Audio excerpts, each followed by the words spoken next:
We got a few more comics coming up. Hang in there, everybody. Coming to the stage, she's sexy. She's funny. She's my friend, Helaine Witt. I'm so sexy that these gentlemen didn't even hear you say I was sexy. They didn't stop to look. That's okay. We did. Honesty, ladies and gentlemen. That's what comedy needs, some honesty. Could you not leave? Well, you can leave if you have to. No, I'm just... No, not you, DB, but if you have to leave, you can leave. I'm only doing 6 minutes. Thank you. I shamed him. That's what I did as a school teacher. I had a student, Stephen Jefferson, and... I'll wait, Les. I'm a school teacher. I'll wait. I like the way Charles is sitting nicely. So I had a student, Stephen Jefferson, and he used to melt crayons on the radiator. And yes, I'm using his actual name, ma'am. I'll never get in trouble. I'll never be so famous that Stephen Jefferson will know that I'm talking about him. I'll never be on TV or anything. I'll just be here. So I'm using his name. He melted crayons on the radiator. No, I never taught him to have a meth lab when he grew up. And the other thing that happened when I was teaching was that, I want to do new things today. You know that, I'm not going to say that. You know that saying, don't text while driving? I never do. It gets in the way of my putting on my makeup, tweezing my eyebrows, and putting on my earrings. What do you think of these catcalls? When they're doing the catcalls, people complain, I should say, the young girls, they complain that they're getting catcalls. I would love catcalls. You know what I get? Oh, ma'am, excuse me, madam, whatever happened to hey, babe? And you know, I'm getting older. Anyone else getting older here?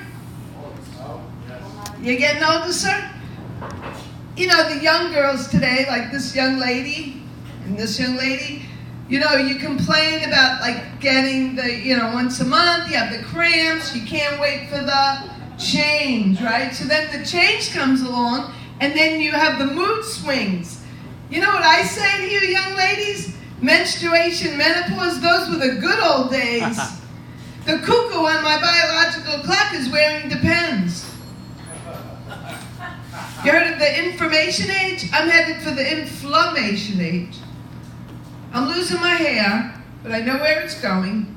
It's going to my knuckles. See, one thing you can look forward to when you go through the change, ladies, you don't have to shave your legs anymore, nothing, except you find it in weird places, like I'm growing a macrame ring on my face.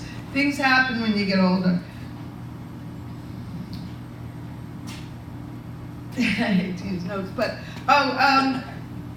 Les said something that reminded me of my high school reunion. I went to my 50th high school reunion, and my old friend, thank you, my old friend Pat was there, and we used to have so much fun putting on makeup and listening to My Fair Lady and all the show tunes, doing our hair, and then Pat pulls me on the dance floor because all our friends were doing the twist, so we're all doing the twist, and then Pat, I look down, Pat's wearing a white suit, white patent leather shoes, and no socks, and then he takes out a picture of his Guatemalan twins and his husband.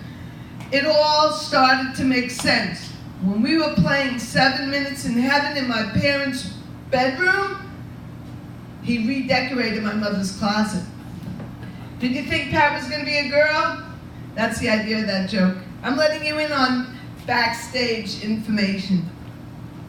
So, there's this guy on the corner of 8th Avenue and 33rd Street. That's where I always see you, right? The hood! I always see Les there, but did you ever see, well, Les probably knows my call, Bob. I don't know his name. He lays down. He has the life of Riley. He lays in the sun all day. People bring him, once a guy brought him a cigar and a milkshake. He doesn't have 45 minutes like Les does running on errands in the small lunch hour to do all your errands, right?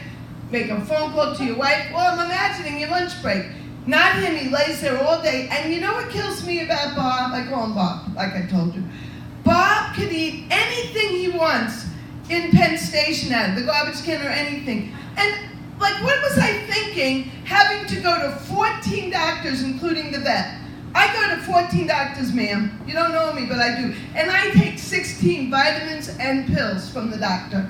Because I too have blood pressure, whatever that other guy had. So, it wasn't a joke. So, I'm thinking like, what is wrong with my way of living when Bob has it made and I'm rushing around, like I said, on and here's what kills me about comics. We take classes, we go to the classes, we take courses to have courage to speak in front of people, to break through the barriers. Not him. I saw Bob in the subway. He just walked in that train, said, hello, ladies and gentlemen. My name is Bob. If you have a dime, a nickel, a quarter, he's not afraid of public speaking. And I just think I'm doing something wrong with my life. So, another thing that happened at 33rd and 3rd, I'll be quick about this, ma'am. You're my new friend, don't worry, I won't take your Facebook name, so you don't have to worry. Les and I work near there, so there's a building, the Olivia, it's right at 33rd and 8th, and they have dogs there, like fancy rich people dogs, and like, I always go up to the dog and I go, what's the matter, boy, what's the matter?